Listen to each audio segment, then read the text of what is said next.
Estudio de... Me voy a jubilar con la conciencia tranquila y muy contento. Nada me hace más feliz que haber logrado, con el apoyo de muchos, reducir la pobreza y la desigualdad en el país.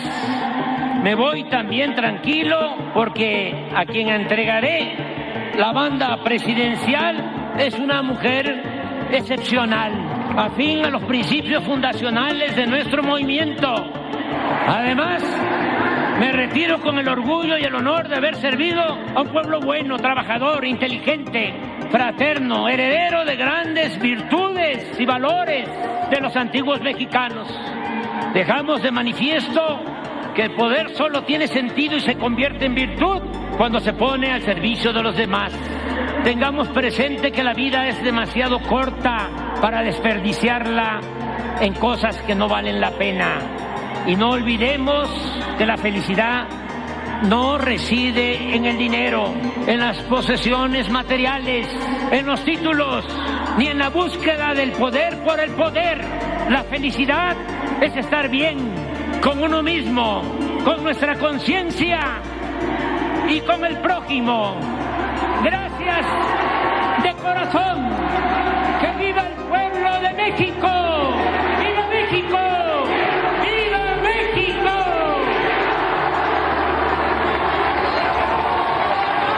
Hola a todos, ¿cómo están? Les traigo un capítulo más de En Contexto. Narraremos la historia, una historia más reciente que tiene que ver con México, y es un poco la historia de Andrés Manuel López Obrador, el presidente saliente, que independientemente de si nos cae bien o no, si creemos que hizo malos resultados o buenos, pues es una de las figuras que más cambió el panorama político en la historia reciente del país, para bien o para mal. Es un personaje polémico, personaje conflictivo. El título se llama, de este episodio, López Obrador y la resurrección del nacionalismo revolucionario. La vida es demasiado corta para despreciarla en cosas que no valen la pena. Y no olvidemos nunca, jamás, que la felicidad no reside en el dinero, en las posesiones materiales, en los títulos, ni en la fama, ni en la búsqueda del poder por el poder. La felicidad es estar bien con uno mismo, con nuestra conciencia y con el prójimo. Andrés Manuel López Obrador. El 1 de septiembre de 2024, desde el inmenso y emblemático Zócalo capitalino, rodeado de sus simpatizantes, López Obrador dio su último informe de gobierno, el sexto. En un templete que lo elevaba entre los militantes de su movimiento, resaltó los logros de su gobierno, pero más que resaltar los logros o resultados, parece que dio una homilía. Un mes después, en la Cámara de Diputados, entre abrazos y aplausos, se despidió del poder entregándole la banda presidencial a su sucesora, electa por él mismo, para continuar con su legado. AMLO dejó la presidencia consolidando su ideología y su partido como el más poderoso del país. Odiado por sus adversarios, idolatrado por sus seguidores, la trayectoria de Andrés lo reafirma como el líder político más polarizante e importante en la historia reciente del país. Los inicios de López Obrador en la escena pública estuvieron marcados de hitos controvertidos que le hicieron ganarse el reconocimiento como el líder opositor de todo un sistema que buscaba en ese momento modernizar al país y dejar atrás el nacionalismo revolucionario, creado, gestado y consumado con la hegemonía del Partido Revolucionario Institucional. A mí me gusta definir el nacionalismo revolucionario como un conjunto de doctrinas que definieron la identidad del mexicano en el siglo XX. Estas doctrinas identitarias buscaron refundar el país, se desarrollaron después de la revolución con la creación en 1929 del Partido Nacional Revolucionario, el abuelo del PRI. La Revolución Mexicana sirvió para reconstruir la narrativa de lo que es el mexicano, un pueblo corporativista, espiritual, que está en constante búsqueda de igualdad y justicia social, una nación conflictuada y confundida que exalta la cultura prehispánica pero mantiene poco de ella, desprecia a los extranjeros pero pacta y se somete a ellos en lo oscuro. Está repleta de símbolos religiosos que representan la visión escatológica y profundamente cristiana de los mexicanos. Sin embargo, los signos de México son profundamente laicistas y seculares. El nacionalismo revolucionario es un mito lleno de contradicciones que funcionó para describir la esencia del mexicano e impregnó al discurso público de una inmensa cantidad de lemas para educar al pueblo en una ideología. El siglo XX ha sido el siglo de las ilusiones, pero también ha sido el siglo de las ilusiones perdidas. Las ideologías políticas del siglo XX han creado esquemas más o menos geométricos en los cuales han querido encerrar a la realidad. Y la realidad se ha vengado cruelmente. La política no puede darle, no es una religión, en consecuencia no puede salvar a los hombres. Tampoco es una filosofía y en consecuencia tampoco puede darle sabiduría a los hombres. La política revolucionaria, para hablar de un modo más claro, no puede hacer de los lobos corderos.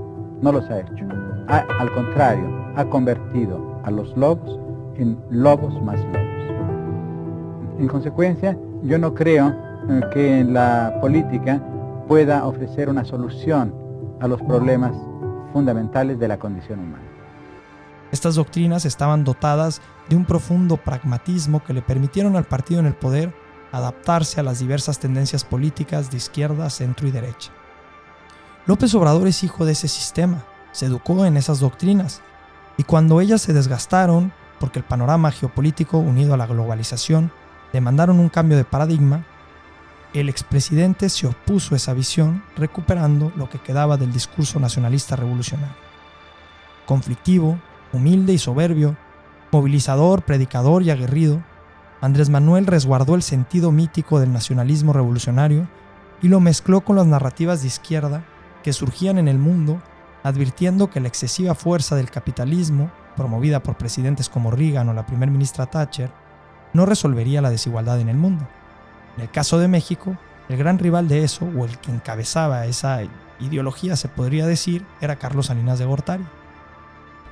Vamos a practicar ahora este deporte extraordinario para no dejar de macanear, pero en el béisbol ya la mafia del poder no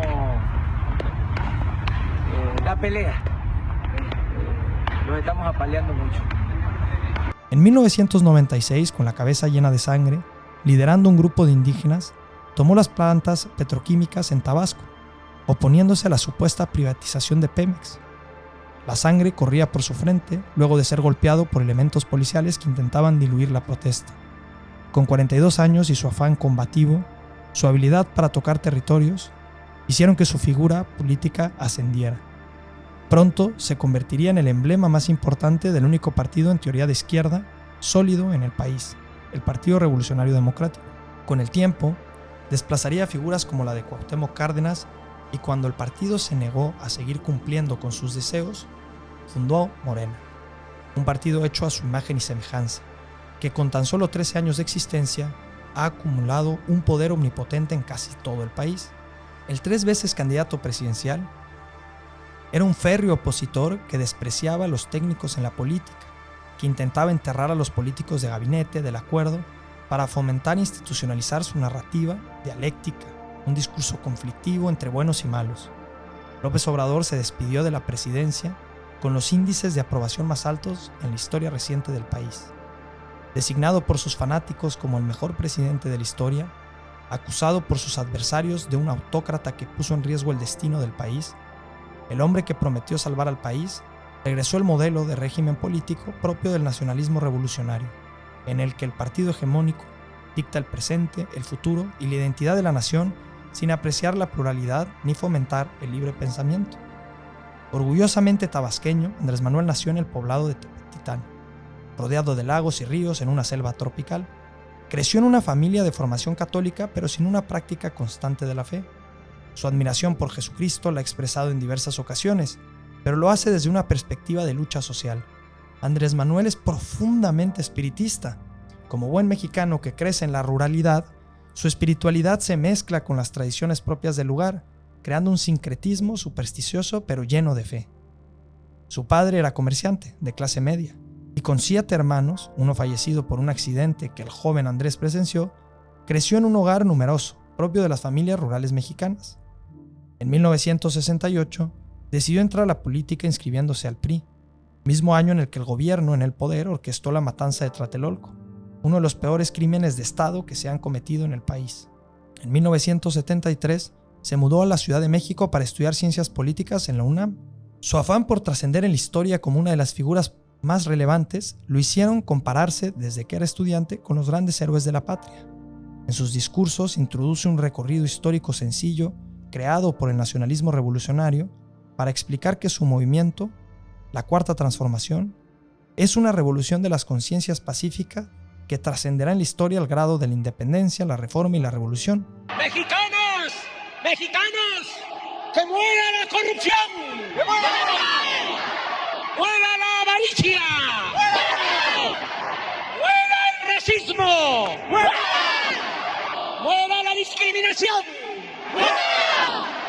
¡Que viva el amor!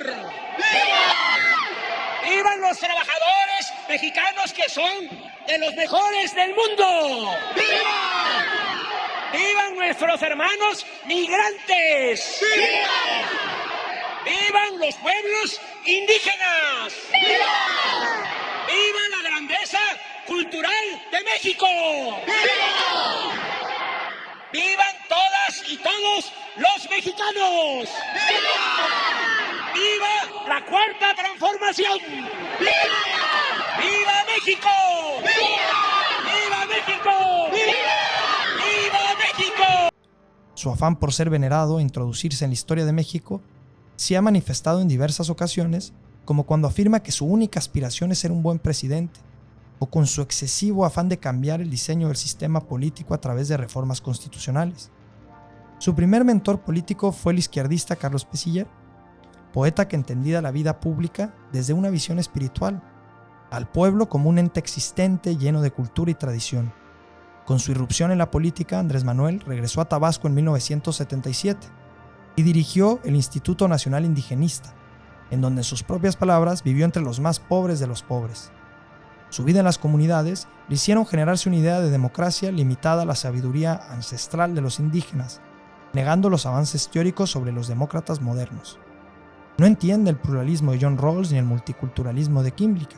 Su visión de democracia es meramente nacionalista y algo rusoniana. La voluntad general, o sea, el pueblo, siempre manda y tiene la razón. Luego de su experiencia en comunidades indígenas, dirigió poco tiempo al PRI en Tabasco. Su personalidad conflictiva lo hicieron dejar el cargo. Con su salida del PRI en Tabasco, regresó a la Ciudad de México de la mano de otro mentor, Ignacio Ovalle, que dirigía el Instituto Indigenista. Ovalle fue rescatado por López Obrador en 2018, cuando lo invitó a dirigir Segalmex. El enorme escándalo de corrupción en la dependencia hicieron que el presidente lo protegiera y no se iniciara una investigación en su contra. El PRD nacía de una escisión del partido hegemónico PRI y la unión de distintos partidos de izquierda. Se le invitó a ser candidato a gobernador de Tabasco por el nuevo partido. Perdió rotundamente y acusó al PRI de fraude electoral, una narrativa que repetiría en 2006. Con su derrota, regresó a la Ciudad de México para codearse con los líderes del nuevo partido en ascenso. Se convirtió en dirigente nacional del PRD y en su mandato, Cárdenas ganó la Ciudad de México, desterrando al PRI del control político de la capital, gracias a la apertura democrática que el partido derrotado había orquestado en un proceso gradual de reformas desde 1977. Luego de su paso por el PRD al finalizar el mandato de Cárdenas, como jefe de gobierno, AMLO se lanzó y ganó la Ciudad de México. Su jefatura de gobierno estuvo marcado por el reparto de dinero en un esquema de programas sociales a los capitalinos. Su carisma y su capital político crecieron. Desde ahí entendió que los repartos de dinero directamente y los programas sociales le harían crecer en capital político. El gobierno de Fox, de cara a las elecciones, empezó un proceso legal en contra del carismático líder que se perfilaba para triunfar en las elecciones de 2006 para convertirse en presidente de la República. La entonces Procuraduría Federal de la República emitió una orden judicial donde acusaba al entonces jefe del Distrito Federal de invadir un terreno privado, el Encino, para construir una calle. En defensa de su libertad política y acusando al PAN de una maniobra sucia, compadeció en el Congreso para evitar el desafuero. Proclamó un discurso que al finalizar su presidencia fue muy recordado por sus seguidores.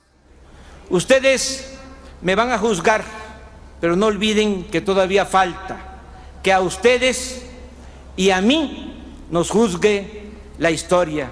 ¡Viva la dignidad! ¡Viva México!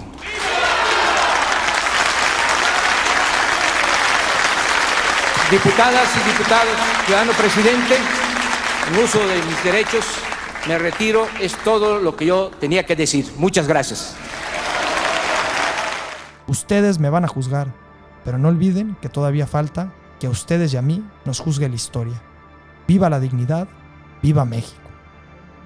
Ganó el proceso legal y continuó con su candidatura. Perdió las elecciones de 2006 por diversos motivos en contra del panista Felipe Calderón, apenas por el 0.5%. Las razones son distintas. Su carácter combativo y su reconocida desconfianza hizo que se peleara en ese momento con líderes fundamentales del PRD en el proceso electoral. Su discurso se radicalizó movido por su resentimiento a lo que Fox había hecho en su contra. Insultó incluso al presidente cuando le dijo «cállate, chachalaca». El empresariado empezó a temerle.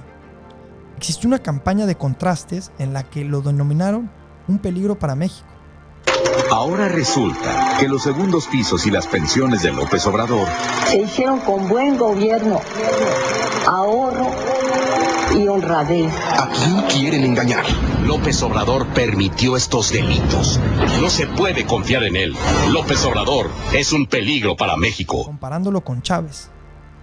Ante su derrota por 0.5%, al igual que lo hizo en su candidatura a la gobernatura de Tabasco, AMLO empezó un movimiento asegurando que había un fraude en su contra, lo que generó plantones en Reforma, manifestaciones y se empoderó todavía más como el líder opositor del gobierno en excelencia.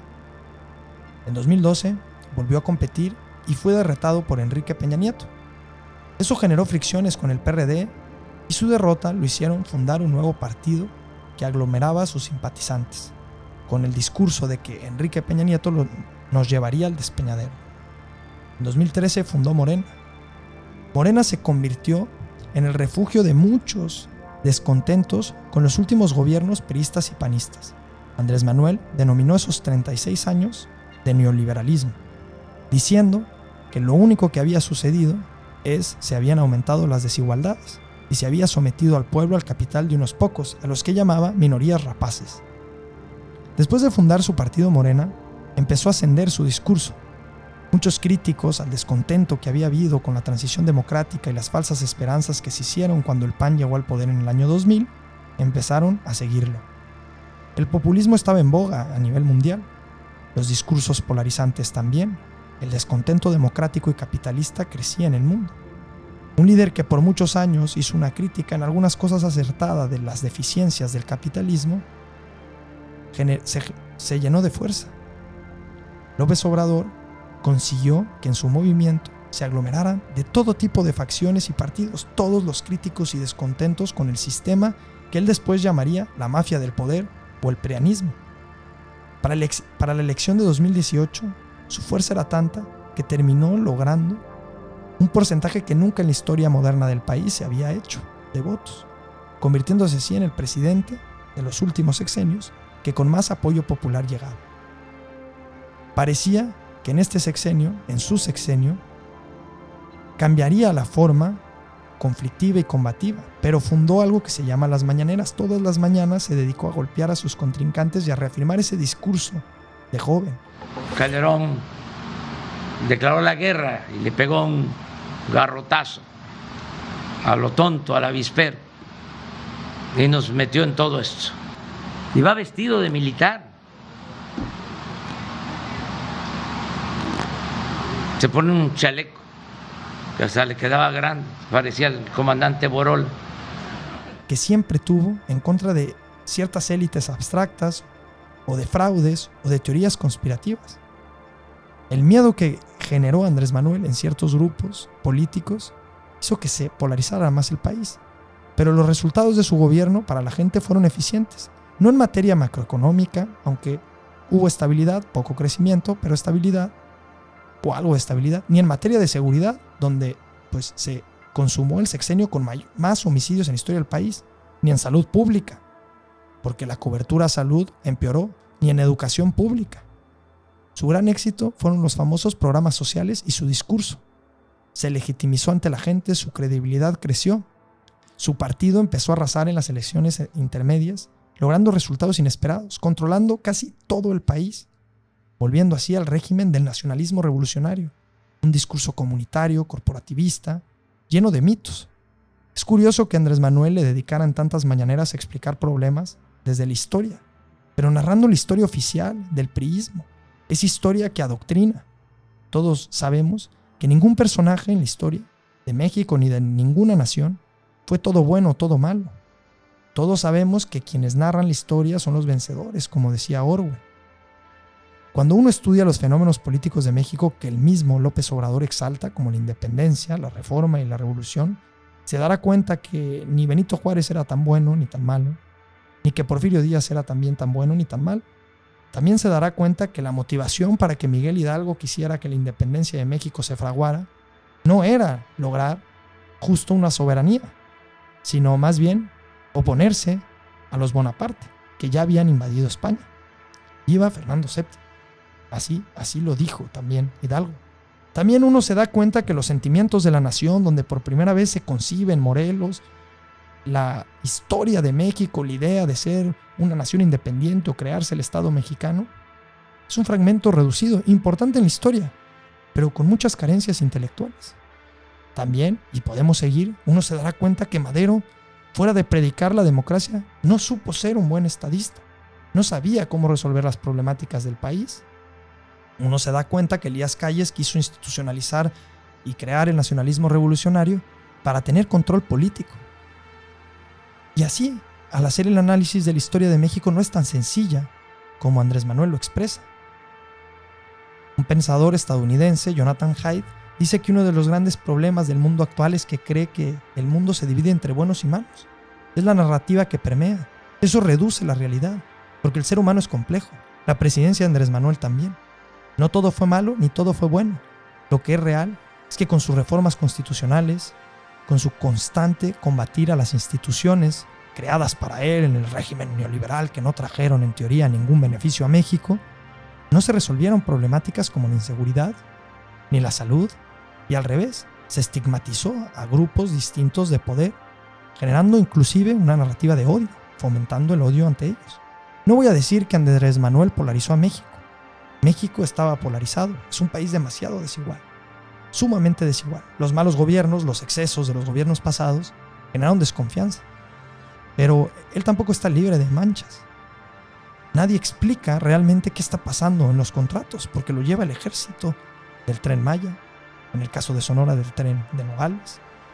Nadie explica tampoco los escándalos de corrupción en los que estuvieron sumidos sus hijos, o el mismo del Valle, o Bejarano en su época. Andrés Manuel no es un exento de todo eso, pero a diferencia de los demás políticos que habíamos tenido, Andrés Manuel entiende que la política es mística, se considera más un sacerdote, un predicador del pueblo. Su imagen es limpia para la gente y logra conectar. La democracia moderna, plural y los últimos teóricos advirtieron de la existencia de líderes carismáticos. La visión era fortalecer a las instituciones para que justo no llegara ningún líder carismático o salvador o mesías, pero fracasaron también en eso. Las aspiraciones, en teoría, de los líderes o de los presidentes ya no serían como la época de los caudillos, grandes caudillos. México es un país heredero de grandes caudillos. No era eso el caudillismo, el protagonismo de uno. La visión de las nuevas democracias, aprendido esto después de los problemas del siglo XX, donde líderes en teoría que llegaron por democracia generaron estragos en sus países, con las 2 guerras mundiales y otros eventos, hicieron que se le temiera la autocracia, que a la democracia se le definiera como equilibrio de poderes, donde no es más importante el líder del ejecutivo que del legislativo, ni siquiera del judicial, donde no todo se politizaría en un discurso. Pero López Obrador entendió que ese modelo es frío o lejano al mexicano, que las desigualdades son tan profundas que también pareciera que el líder político tiene que ser un tipo de líder espiritual. Su partido se llama Morena. Una de las figuras más queridas por los mexicanos es la Virgen de Guadalupe. Uno de los lugares más visitados en México es la Basílica de Guadalupe, la Morenita. En todo su aspecto, López Obrador representa el nacionalismo revolucionario en el que se fundó. Sus aspiraciones son más las de los intelectuales que crearon el mito de México. El muralismo mexicano, propio del nacionalismo revolucionario, nos da esta imagen del campesino que seguimos teniendo. Octavio Paz, en El laberinto de la soledad, refleja a la perfección lo que es ese mexicano nacionalista revolucionario. ha vuelto a esas bases, ha resucitado en Andrés Manuel con cierta modernización y con ciertas tendencias de izquierda. Pero repito, no una izquierda progresista, no, una izquierda conservadora. Y es curioso. La revolución que plantea Andrés Manuel, de nombre, se llama Revolución de las Conciencias. Una revolución imaginaria, que está en el imaginario de la gente, ni siquiera en la realidad. No se planea mejorar a la totalidad o a cabalidad la vida de la gente. Sí, con los apoyos sociales, los programas sociales a distintos sectores vulnerables, también de alguna forma u otra a través del aumento del salario mínimo. Pero no se mejoran o se intenta mejorar las condiciones de salud o de seguridad. Se abandona en el crimen organizado. Las propuestas a reformas constitucionales que últimamente se han aprobado no tienen un fundamento teórico que nos garantice que mejorará la justicia en el Poder Judicial o que nos garantice que la Guardia Nacional lo hará mejor en seguridad interior estando en la Sedena que estando en una Secretaría Civil de Presidencia. Al diablo con sus instituciones. ¡Al diablo con sus instituciones! Por encima de la ley debe estar la justicia. Por el bien de todos, primero los pobres. Con el pueblo todo, sin el pueblo nada. López Obrador entiende la política desde la mística y el conflicto. El símbolo prevalece, el imaginario, las conciencias, antes que los resultados y la realidad. Los resultados no fueron tan malos y catastróficos como los planearon aquellos que no piensan por su odio a él, pero tampoco fueron tan gloriosos porque, por lo menos, el país en el que vivo no tiene garantizado absolutamente nada. Lo importante para López Obrador no es eso, es generar una percepción de autenticidad. Él lo ha dicho, el buen gobernante es el que tiene buenos sentimientos. López Obrador entiende al buen gobernante como un líder espiritista, espiritual, capaz de llevar felicidad, como lo dijo en su quinto informe, en su sexto informe, de tener la conciencia tranquila, de llevarle a la gente la felicidad, no importa que sea miserable el país, como ya lo era. No, lo que importa no es tampoco solucionar esas problemáticas de fondo, es que el pueblo bueno y sabio esté involucrado, quiera, reciba dinero, pueda disfrutar. No importa que la seguridad no haya estado resuelto. Ahora le tocará a Claudia Sheinbaum, la nueva presidenta, gobernar un país con muchas dificultades. Si tenemos que hacer el balance de algunos que lo denominan el mejor presidente de la historia, no podríamos exaltarlo a ese nivel, ni tampoco el peor presidente de la historia. Hacer un balance de Andrés Manuel es entender que fue un líder con fallas y con algunos aciertos, pero su principal acierto, que de aquí en adelante todo político va a tener que cargar con él, es ser cercano a la gente. Esa cercanía puede ser auténtica, verdadera, y conocer al pueblo mexicano, o puede ser una cercanía artificial. Pero López Obrador desterró de alguna forma la idea de que el político técnico, el de gabinete, el de negociaciones, el político técnico es un buen gobernante, por más que sepa o doctorados que tenga, ¿no? Las políticas públicas no están para que las haga Andrés Manuel, el funcionario del Estado. El diseño, inclusive a veces en redacción de ciertas políticas públicas que impulsó este gobierno, no son brillantes tampoco, ¿no? El político para Andrés Manuel es el que tiene buenos sentimientos. Lo equipara más al sacerdote, el que predica, la homilía, y al que lleva felicidad con su palabra y su presencia a la gente.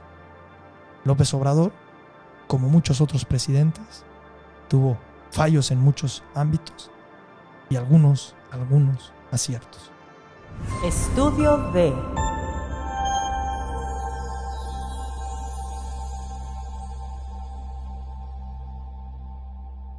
Dale voz a tus ideas en Estudio D.